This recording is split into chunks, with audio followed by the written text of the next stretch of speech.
You take that horn-nosed chub and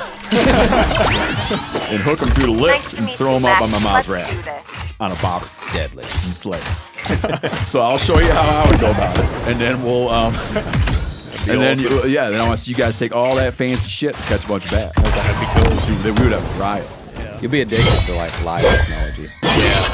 The next thing I want to do is this. Next time we do we haven't done live shows in a long time. Not live bait. Live bait is live shows. We stopped doing live shows at COVID. Yeah.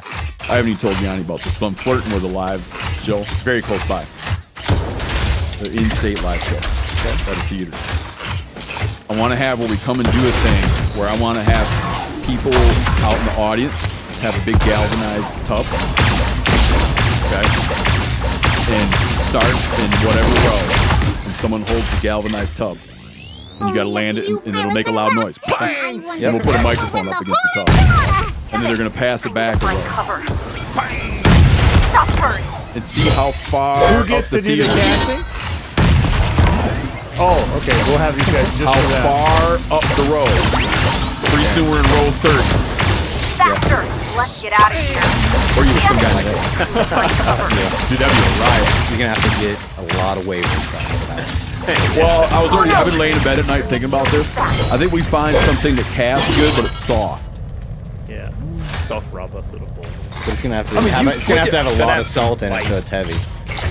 We'll figure it out. Okay. It's a litigious world out there. Meaning people are fixing to see everybody. Yeah. Oh, litigious? Thanks, Chris. It's that kind of world. We won't have. I wouldn't have So been you able to guys got to correct keep your calendars open because I want to do these.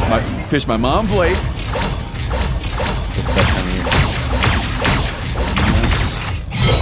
Start at midnight. Oh god. It's one of those ones that season. We start at midnight opening night. Sometime in May, Can right? I tell you a story that I believe is true? I believe it's true. My old man. Pilots don't rely on their Mecha alone. This story has one line. My mom and dad bought the house I was born in, like 1971 or 1972. I know they bought it for $35,000. Did she actually have you at home, or you're just saying that you were born at a nearby hospital? No, I was born at the hospital. Okay. My dad was born at home, not that home. My dad always told everybody that his birth weight was 13 pounds. But my mom pointed out that he was weighed on like a kitchen scale, so no one knows what he weighed because they're never accurate. But no, I was born at the hospital. Brought home upon my birth to this. A lot of my stuff is still in my bedroom. Now, here's the story. It's an apocryphal story because no one knows that. My old man says he came out to look at the house, considering buying the house. As he tells it, like he looked at it, his realtor leaves, and he's gonna hang around it. He's claiming that the neighbor had a rowboat out by the water's edge. My old man claims that he got in that rowboat and rowed over in front of what we call the orange brick house and caught write that down. I'm gonna write this down for it's still there. It's still orange. Okay, orange brick house. It claims he caught a 5-pound largemouth, which would be the biggest largemouth to ever come out of that lake in the history of mankind. My heart is pounding. Largemouth. And he claims that was why he bought the house.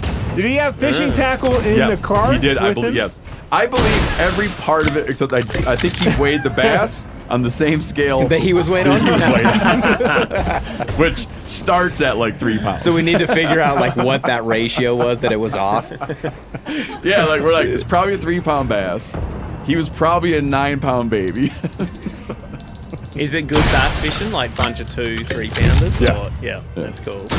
They're fun. I mean, good places like to go. that. Yeah. Grass, rock, Yeah. what kind of visibility are we talking? Water clarity. Dude, I mean, imagine a soup bowl. Okay, so it works like this. You have reeds along the shoreline, except for where people who are like anti-nature poison all the weeds, and then they go buy sand and dump the sand in the beach. it's like So you have that, or you have the natural shoreline, would be like woody debris. Then you have sand with a very thin layer of like organic matter laying on it, muck, and that goes out to 4 or 5 feet of water. Then you have seaweed, We used to have milfoil, but they got the milfoil and just going out to me. Can't really name it. That runs out over the drop-off. The drop-off is where it goes from like 6 feet, pretty steep pitch, down to 12, 13 feet. And then the drop-off goes gradual, and it's anywhere in the middle from 13 to 14 feet. So you get over to over by Buckskin Bend, where you might get about 18. Bend, where you might get about 18 feet of water. Okay. What's the clarity? And when I see, I'm going to reveal law break. When I was 10, I took possession of a Hawaiian of a 3-prong, and early season was very good for the 3-prong. Yeah, for bluegills. I was a little kid. Yeah, and then later in the summer, you really couldn't see good enough to 3-prong. Yeah. Okay.